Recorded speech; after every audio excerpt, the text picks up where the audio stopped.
Hola, mi nombre es Paul Reynoso, soy estudiante de la Facultad de Enfermería de la carrera de Fisioterapia de la Pontificia Universidad Católica del Ecuador. Hoy les voy a presentar cómo realizar un diagnóstico clínico, visual y funcional y manual sobre la columna cervical. El primer diagnóstico sería el diagnóstico clínico. Para realizar este diagnóstico se necesita de la anamnesis, que consta en varias preguntas que se le realizan al paciente para poder llegar a un correcto diagnóstico fisioterapéutico. La primera pregunta sería el dónde. ¿Dónde siente el dolor? Esto ya puede ser en el cuello, en el hombro, en la cabeza, en la frente. Es importante confirmar el tipo de dolor, ya que puede ser también una sensación de cansancio, parestesias o migrañas. La segunda pregunta sería el cómo, que cómo es lo que siente, ya que puede tener una sensación de pesadez, de hormigueo, de parestesias o de adormecimiento. La siguiente sería desde cuándo siente el dolor o desde cuándo le duele. Aquí pues, esto es para saber si el dolor ya es crónico o todavía es agudo. La siguiente pregunta sería ¿qué estaba haciendo cuando comenzó el dolor? Esto nos indica si fue por un motivo de movimientos bruscos o por malas posturas mantenidas. El siguiente sería ¿cuánto le duele? Esto se mide en la escala de EVA.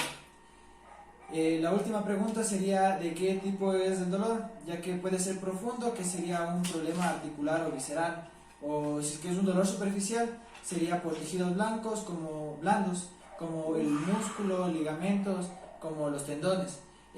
También puede haber el dolor irradiado, que podría ser radicular por hernias o por puntos gatillos. A continuación les voy a demostrar cómo realizar un diagnóstico visual. Para eso mi hermano va a estar acompañándome y va a actuar de paciente. Para comenzar se debe observar primordialmente los volúmenes musculares, si es que existe asimetrías y la coloración de la piel si es que es diferente o si es que existe algún tipo de cicatriz de operaciones o alguna lesión anterior. Después vamos a pasar a realizar la valoración mediante los planos o las vistas anatómicas. Esto va a ser en plano anterior, en lateral y en posterior. En plano anterior vamos a ver en la cervical si es que existen inclinaciones o si es que existen rotaciones de cabeza. Si es que existen las inclinaciones es un indicador de que hay problemas a nivel de C2, y si es que existen rotaciones es indicador de que hay problemas a nivel de C1. Ahora vamos a pasar a los hombros. En los hombros pueden estar tanto en elevación de hombros, pueden estar en antepulsión o en retropulsión de hombros. Si se encuentran si se encuentran en elevación de hombros, es un indicador de que está tensa la musculatura del trapecio superior, los escalenos y el elevador de la escápula. Ahora, si se encuentran en antepulsión, esto nos demuestra que los pectorales se encuentran acortados o se encuentran tensos. Después vamos a ver si es que están en retropulsión o en dorso plano. Esto nos indica que los que se encuentran tensos o acortados son los romboides.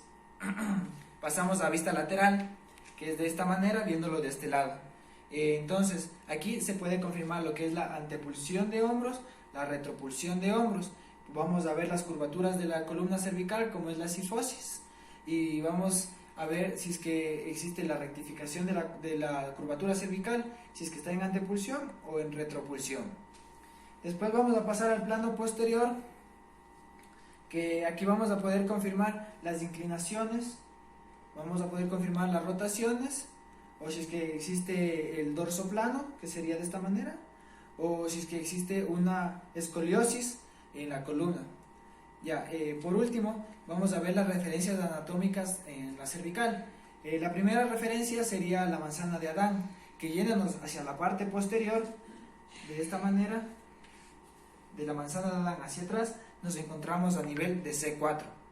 Y también, si realizamos una flexión de cabeza, nos encontraremos ahí en la parte más prominente será la apófisis espinosa de C7 y la de abajo será la apófisis espinosa de T1, que serían las otras referencias anatómicas. A continuación vamos a realizar lo que es el diagnóstico manual. Dentro del diagnóstico manual está lo que es la palpación de tejidos blandos, y lo que son las pruebas funcionales. Vamos a comenzar con la palpación de tejidos blandos por zonas y por músculos. El primero que vamos a palpar va a ser el ECOM. Para palpar el ECOM se debe realizar una rotación contralateral al músculo que se va a palpar. Es decir, si vamos a palpar el ECOM del lado izquierdo, vamos a realizar una rotación contralateral hacia el lado derecho. Ya, de esta manera se puede sentir el ECOM. Lo vamos a palpar en forma de pinza, en forma longitudinal o en forma transversal. Si es que el ECOM no se puede palpar debido a las cualidades del paciente, se le puede pedir que realice una flexión de cabeza mientras se le realiza una contrafuerza para que se salga de forma prominente. Vamos a realizar una flexión de cabeza mientras le hacemos una resistencia a flexión y se puede ver el ECOM de forma prominente. Lo vamos a palpar, relaja.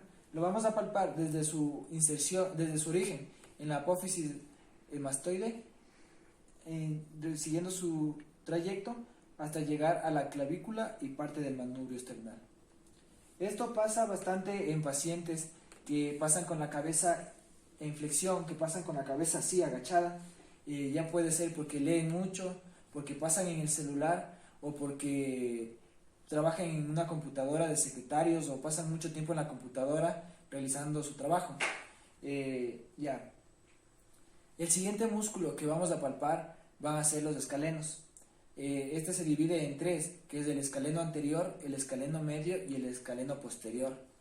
Los tres se originan en las vértebras cervicales de C2 a T1 en las apófisis transversas y se insertan el anterior y el medial en la primera costilla y el escaleno posterior se inserta en la segunda costilla. Ya, para poder palparlo vamos a primero a sentir el ECOM que está aquí.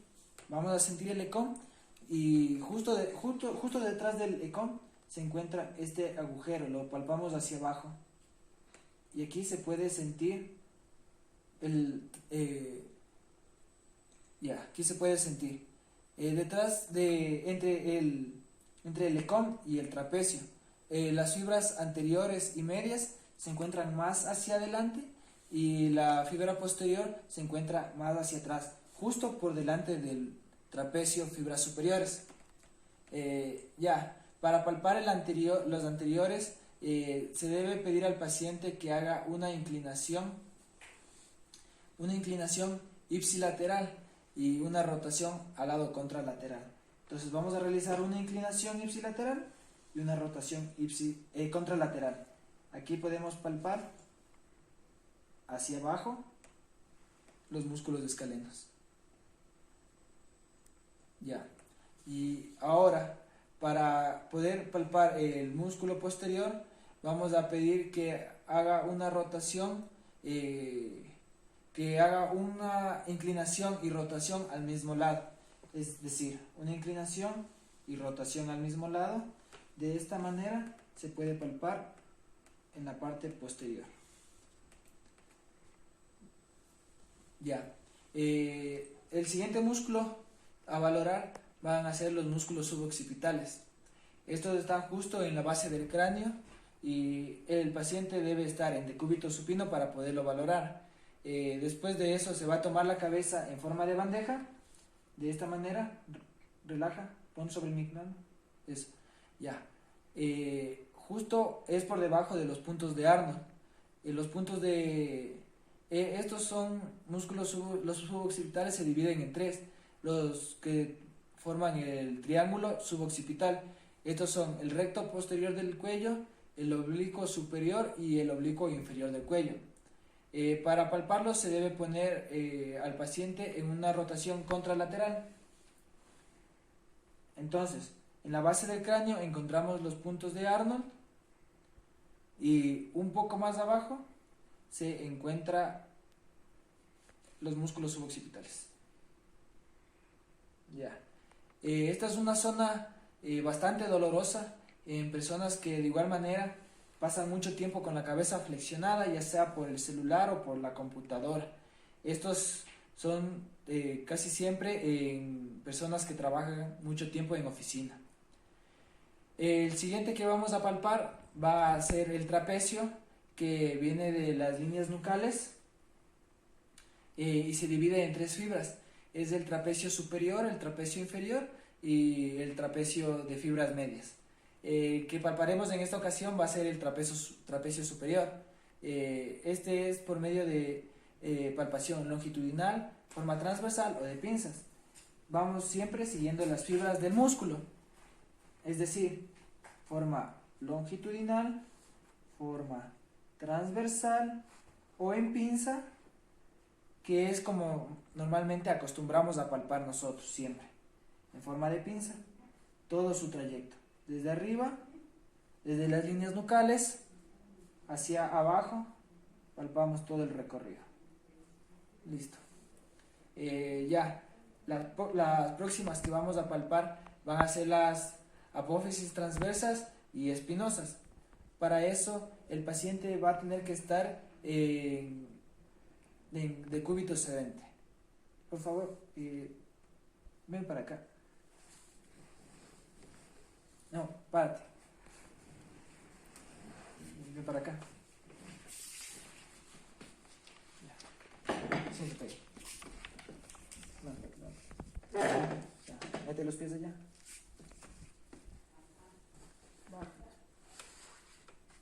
Ya. Aquí vamos a ver lo que son las apófisis espinosas. Ahí. Ya. Ahí está mejor. Ya. Las apófisis espinosas son las que podemos palpar hacia acá atrás de la columna cervical. Lo que vamos a hacer es pedirle al paciente que haga una flexión de cabeza y así podemos ver la más prominente, que es C7, y hacia abajo se encuentra T1. De igual manera aquí podemos palpar las siguientes que se encuentran hacia arriba, de esta forma, la más prominente, teniendo en cuenta que la más prominente es C7. Ahora las apófisis transversas en sí no se las puede palpar, pero lo que se puede palpar son los muros posteriores de las vértebras. Estas se encuentran entre la apófisis espinosa y las apófisis transversas. Para palpar estas debemos realizar igualmente una flexión de cabeza y podemos palpar las apófisis espinosas. Un dedo pasando la apófisis espinosa se encuentra aquí los muros posteriores de todas las vértebras. Bien, vamos a comenzar con la segunda parte del diagnóstico manual y funcional, que son las pruebas funcionales. Vamos a comenzar con la primera, que es Spurling, ese es el nombre. Para esto se necesita que el paciente se encuentre sentado y nosotros nos vamos a colocar por detrás de él. Se pone la cabeza del paciente en una ligera extensión, y se colocan las manos entrelazadas del fisioterapeuta sobre la cabeza, llevando a una inclinación y compresión hacia abajo. El paciente en una ligera extensión, ahí, y nosotros llevamos en una inclinación y compresión. Después de eso, si duele el dolor es irradiado o siente parestesias en el miembro superior del lado de la inclinación, eso es indicador de que existe una hernia discal en la columna cervical. Y si solo es un dolor del mismo lado, sin irradiación, eso nos dice que es una artrosis. En cambio, si al momento de realizar la prueba el dolor es del lado contrario del que se evaluó, nos indica que es un dolor muscular. La siguiente prueba es la de la descompresión cervical. Esta es contraria a la prueba anterior, ya que para se debe fijar las manos a nivel de la mandíbula y los dedos pulgares se debe colocar a nivel del occipital. Y vamos a traccionar hacia arriba de esta manera. Colocamos así y traccionamos. Si el paciente presenta dolor y al momento de hacer la descompresión, sería que es un problema muscular, pero si el paciente presentaba dolor y al momento de realizar la descompresión se le quita, nos indica de que es un problema articular o que se está descomprimiendo el nervio. Claro que después de realizar esta prueba el dolor va a regresar, ya que solo estamos revisando si es que existe, de qué tipo es el dolor, de qué tipo es la patología. La tercera prueba que vamos a realizar es la prueba de Addison. Esta es para el opérculo torácico. Para esto se debe palpar el pulso teniendo el brazo en una rotación externa y en una flexión de codo. Entonces ahí se debe palpar el pulso radial. Ya. Después de haber palpado el pulso radial de esta manera, se le va a pedir al paciente que haga una inclinación ipsilateral, una rotación y una extensión para el mismo lado, todo ipsilateral. Después de realizar estos movimientos, llevamos el codo a extensión. Si es que disminuye o desaparece el pulso radial, nos indica que hay una afectación del músculo subclavio. Repito, tenemos el hombro en rotación externa y el codo en flexión. Palpamos el pulso radial y llevamos la cabeza a inclinación, rotación y una extensión. Entonces llevamos hacia una extensión de codo. Si desaparece, nos indica que existe una afectación del músculo subclavio. Ya. La última prueba es la prueba de la arteria vertebral. Para eso vamos a necesitar que el paciente se coloque en decúbito supino. Acostado, por favor, boca arriba.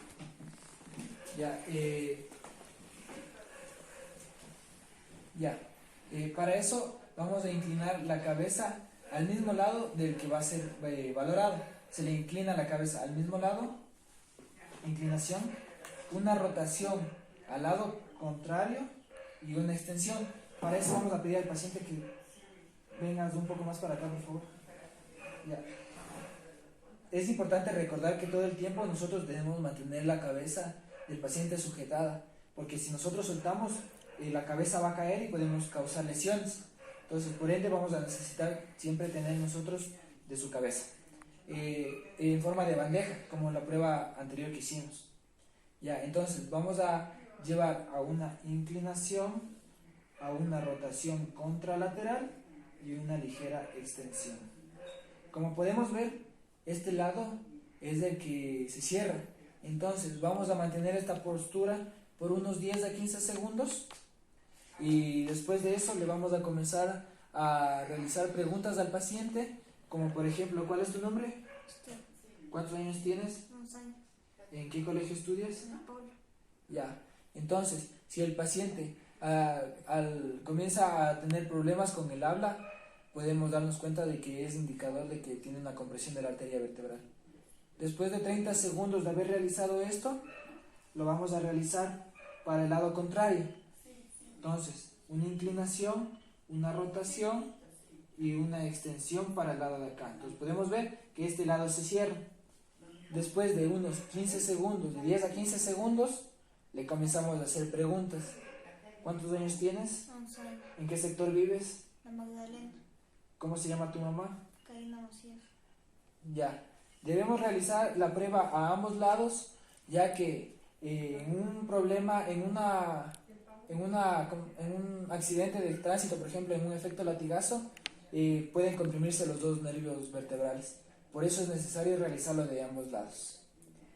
Bien, pues eso es todo. Muchas gracias.